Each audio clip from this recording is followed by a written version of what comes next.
Well, I was president during the fiscal year 1999 to 2000, so I was president when we brought our club into the new century.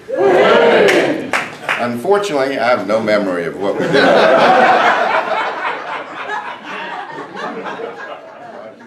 I know we did a lot of good things because every time they hang out these banners, I see we won about 5 or 6 district awards, but maybe it's because I'm getting older, maybe it's because of all that wine I've drank since then, or maybe it's because of all the abuse I've taken from Winifred. But I have absolutely no idea what we did. So what do we all do when we need help in this club? What do we all do?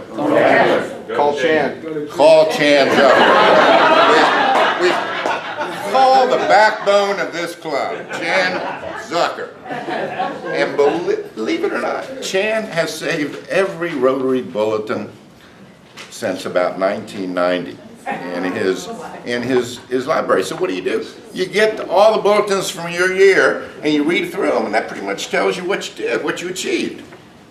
Unfortunately, Chan's got every year except for mine. So I don't know how that happened, but my Rotary year is the lost year. It's kind of like that lost weekend I had in Las Vegas a few weeks ago. Has nothing to do with North Carolina. Maybe not quite like that. But anyway, I did scrounge around and went through some things I had and came up with a few things we did that year. Through the district project OP Warm, we collected winter clothing for Kiev Street children. We distributed and loaded food at Southeast Virginia Food Bank for the first time. 5th annual Bowl-a-thon was held, $31,200 being raised. We were #1 in total giving and in per capita in the district for the Rotary Foundation contributions. Dick Gresham was honored as Rotarian of the Year. But I want to also talk about 2 events that I played a role in that happened a few years earlier when I was Director of Community Services. Before then, our club really didn't fundraise much, and when we did it, we didn't do it very well. I mean, we went out and I sold apples. One year we went out and sold fertilizer. I don't know who came up with the idea that this club would be good in selling fertilizer. I have a few ideas on that subject, but I'm not going to elaborate. Is that your year? But anyway, they came to me, the board came to me and said, Mark, you got to come up. You got to come up with 2 fundraising projects that we got to do because we're going to raise some money. So one of the fundraising projects we came up with that year was the putt-putt golf tournament. You know, one of the most popular charitable fundraising events that are held by many organizations every year is a charitable golf tournament. However, charitable golf tournaments are big, they're hard to run, and they're difficult to organize, and the only people that could play golf, at least at some minimum level, could participate. So I thought, well, maybe our club could do a charitable golf tournament, but make it a putt-putt golf tournament so that everybody could participate. Children could participate. Charlie Firestone could participate. You know, we could make it a family event, and we could charge entry fees and get whole sponsors, just like a regular charitable golf tournament, and award prizes to the winning teams at a luncheon or dinner afterwards, like they do in the big golf tournaments. So during that time, one of our club members was Bill Gambrell, who owned Talk Talk's restaurant at the oceanfront, and fortunately there was a putt-putt golf tournament, golf course named Jungle Golf right across the street from Talk Talk's.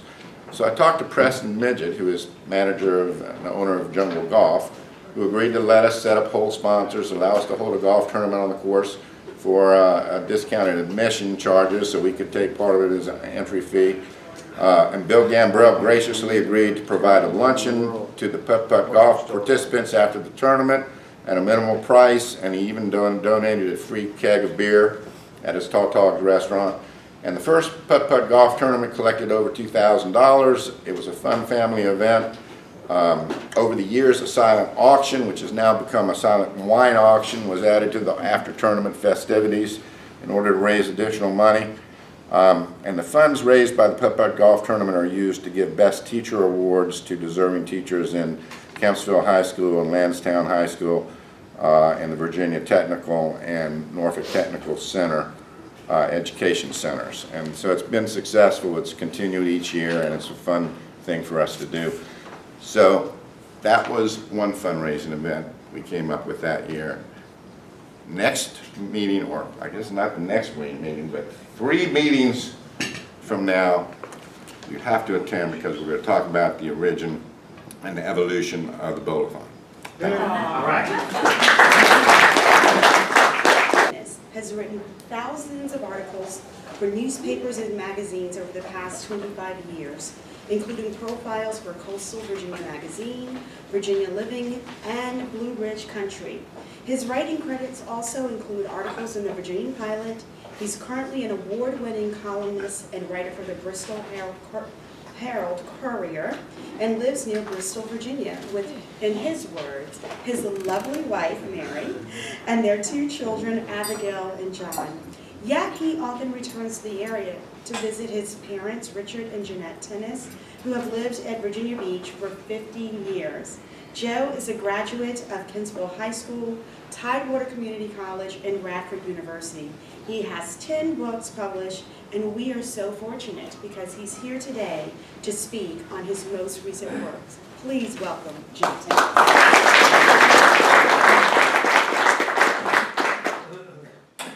Do you think you know where Atlantic City is? Yeah. Where is it? New Jersey. New Jersey. One of them. That's one of them. Indian River Road. We are technically in Norfolk, however you want to say. Not Norfolk. I know. There is a little Atlantic City that was once a thriving but hard-edged community on the Elizabeth River's waterfront, supporting an ice house, a knitting factory, cotton warehouses, lumber mills, plus a few honky-tonks. It prospered with oyster packing houses and boat repair yards. It was also a good place to catch crabs along the river. Founded in the 1870s, the Riverside settlement was partially built on the property of John G. Colley, for whom Norfolk's Colley Avenue is named. Became part of Norfolk in 1890 and was reached on rail by the early 1900s as the Norfolk and Western Railway extended its Atlantic City spur along the waterfront near Fort Norfolk. Wow. Atlantic City was basically destroyed and rebuilt as a new section of downtown Norfolk. And when it was, there was a tiny little portion of that railroad that was eventually turned into a rail trail. Now, rail trails are railroads that have been taken up and then built into recreational corridors like state parks. In one of my latest books called Virginia Rail Trails Crossing the Commonwealth, I took a look at 45 railroads all over the state. Pretend this is up on a screen right now. But this is the map that shows from the Eastern Shore and Norfolk and Suffolk and Virginia Beach on out to the Cumberland Gap and up into Northern Virginia, Fredericksburg, Lexington, Lynchburg, Farmville, Stewart, Martinsville, Danville. All over the state, we have been taking our old railroads and turning them into trails. Of course, we have a very controversial and expensive proposal right now to what are we going to do with this corridor that is going from the tide out to the ocean front. Part of that has already been turned into a rail trail, the Norfolk Avenue Trail. The Norfolk Avenue Trail is at the far end, the eastern end, of what was the railroad that linked Norfolk and Virginia Beach. And it came from the dreams of Marshall B. Parks. He railroaded his dreams through the piney woods of Princess Anne County on tracks aimed for the Atlantic Ocean. It was the summer of 1883, and about 24 passengers took this Norfolk businessman's inaugural steam train journey, rolling east to a site snuggled among sand dunes. There, some took a dip in the briny, as one newspaper reporter recalled, and one passenger on the train said this was, quote, the best bath he ever had in his life. Now, Mr. Parks was the man who came up. It seems simple to us today. It seems simple to me, being a Virginia Beach native, born at Virginia Beach General, went through all the elementaries, and I've never been away from this area longer than 8 months. It seems very simple that we just take Virginia and beach and put it together, but that's what he did. He came up with the name Virginia Beach on this untamed shore. He was a former Confederate naval officer, and he'd been instrumental in laying the line of the narrow gauge tracks for the Norfolk and Virginia Beach Railroad and Improvement Company, an outfit that would later promote its stays at the Virginia Beach Hotel and gatherings at its oceanfront pavilion. For the initial run in 1883 and until the following year, the Norfolk and Virginia Beach line did not quite connect, and that forced a ferry to shuttle passengers along the eastern branch of the Elizabeth River to Broad Creek. The journey to the beach then began again at Elizabeth Park and cut a horizontal swath of about 15 miles across what largely became the city of Virginia Beach. So eventually this corridor was abandoned, and that is what is now talked about being the very expensive proposition of taking the tide and extending it onto the town center and then eventually onto the oceanfront perhaps. We've already had a 1.5 mile section at Norfolk Avenue that has been taken up and turned into a trail. So what could we do with the rest of it? In February, the Virginia Pilot reported on plans to take railroad trails all across this area in Hampton Roads, Tidewater, coastal Virginia, whatever you want to call the area. You're calling it Hampton Roads. We'll stay with Hampton Roads today. And they've taken this plan, and what they want to do is stretch these down eventually and link it to something called the Beaches to Bluegrass Trail. Now, the Beaches to Bluegrass Trail will eventually go from the beaches, we have Virginia Beach, they've turned this into beaches, and eventually go out to the mountains towards the Kentucky border at Cumberland Gap National Historical Park. It will follow down US Highway 58, essentially. 2 or 3 years ago, I came out and spoke on my book called Beach to Bluegrass, Beaches to Bluegrass Trail. They did take the title of their trail from this particular book. My dad, who lives about 1.5 miles from here, came up with the title Beach to Bluegrass. And then in Lawrenceville, a few years ago, a lady came up to me as a tourism official. She says, "We have something called the Trans-Virginia Southern Trail." I said, "What is that?" It sounded like a disease almost. And I said, "What? The Trans-Virginia Southern Trail?" And she says, "Well, it's going to stretch across the state and all these old railroad lines, the Tobacco Heritage Trail on the old Atlantic and Danville Railway. We got the Virginia Creeper Trail and the trails out in Danville and Martinsville and stuff they're going to build in Suffolk and Portsmouth." I said, "Well, what do you want to do?" She said, "Well, we think we might want to use this title, Beach to Bluegrass." So they began to put this together. So after I finished writing Beach to Bluegrass, they came up with this title.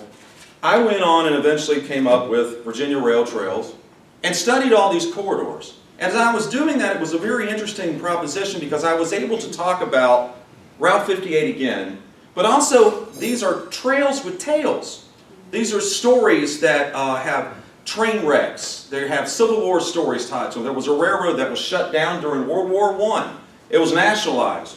There were others that were shut down during World War II and because of the war effort. And then there was one actually up in Dahlgren on the Northern Neck that was actually built in secret during World War II. So that after Pearl Harbor, nobody knew that they were getting ammunition supplies and going to eventually ship them along the railroad.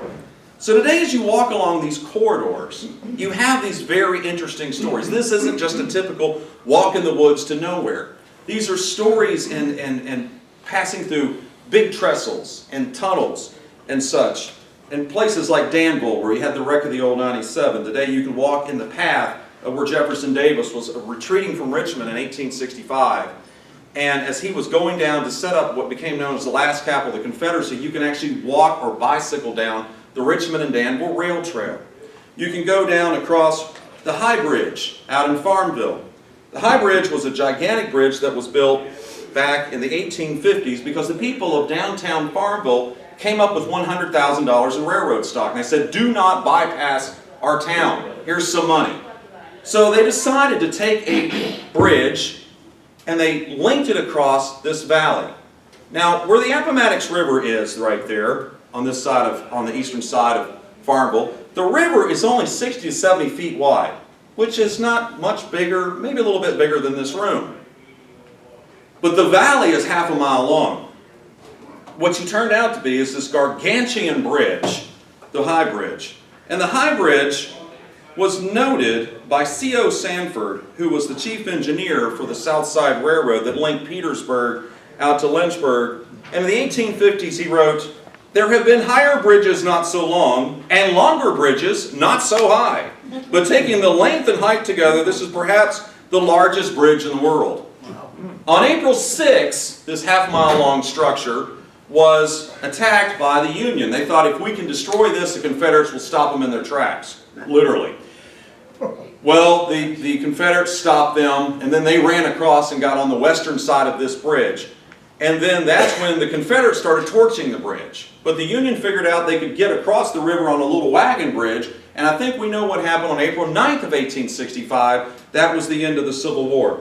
Today, a lot of people from Richmond and the Tidewater, Hampton Roads area will go up to a little community called Rice, R-I-C-E, just like the rice that you eat.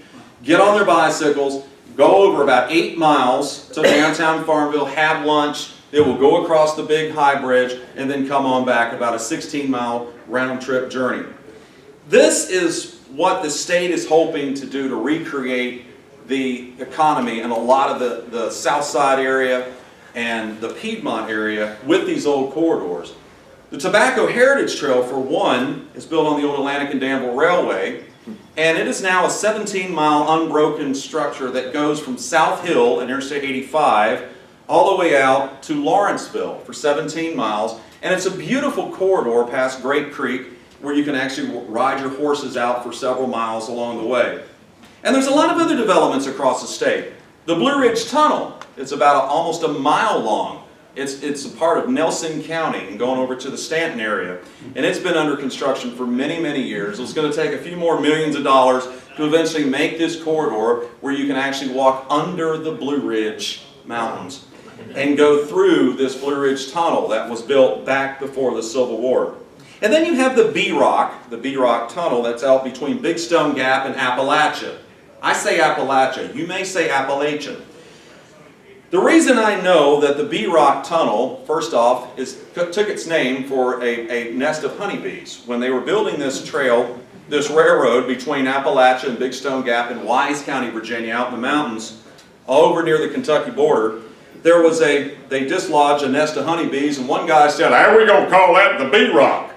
And I thought, well, now how do we know the little town of Appalachia is known as Appalachia?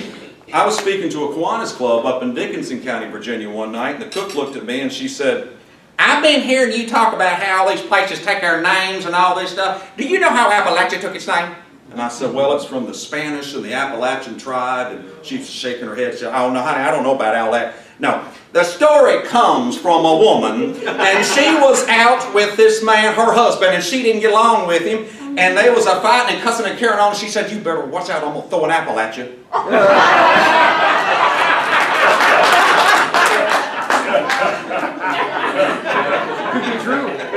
of the greatest things about these railroads is that they all have nicknames. The Washington and Old Dominion Railroad up in Northern Virginia, where you're from, up in the Alexander area and on out to Loudoun County and Leesburg.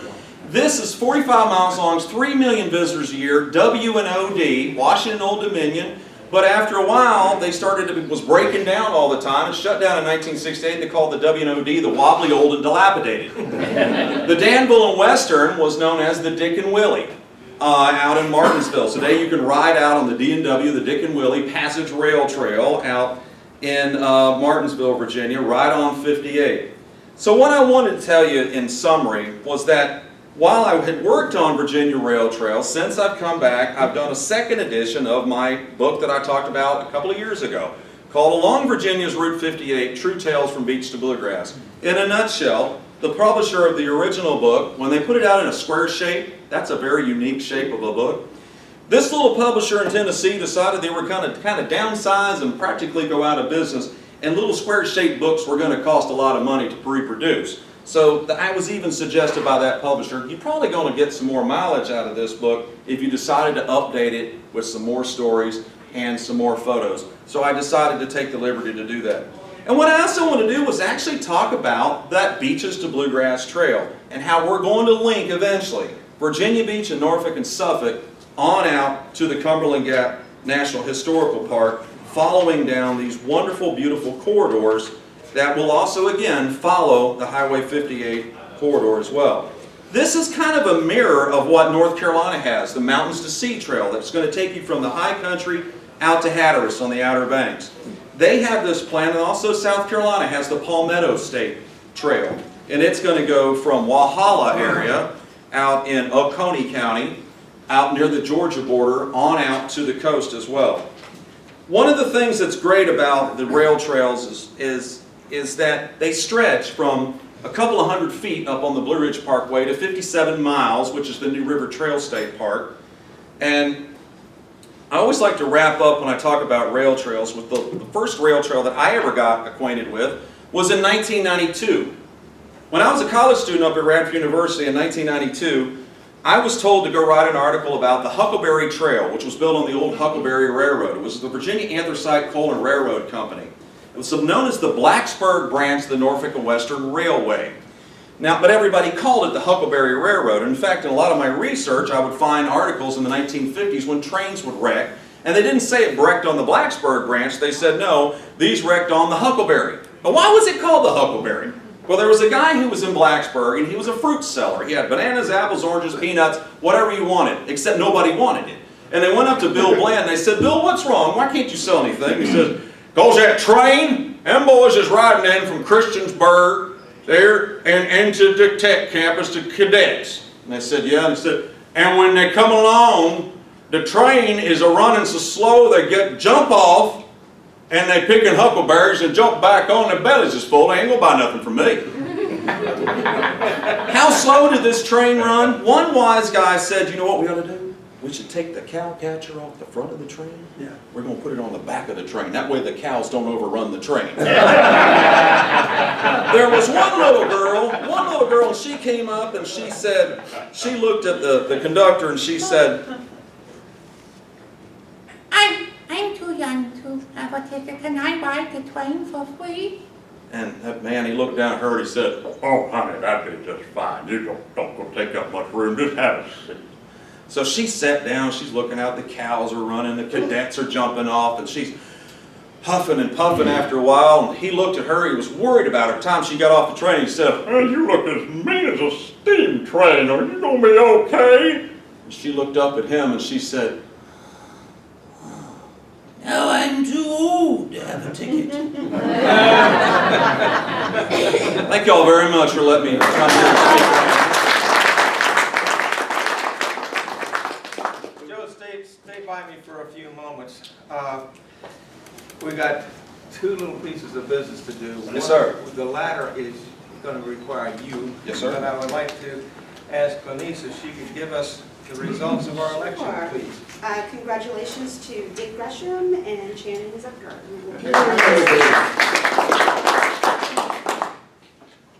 That's all right. These guys know how to wing it anyway.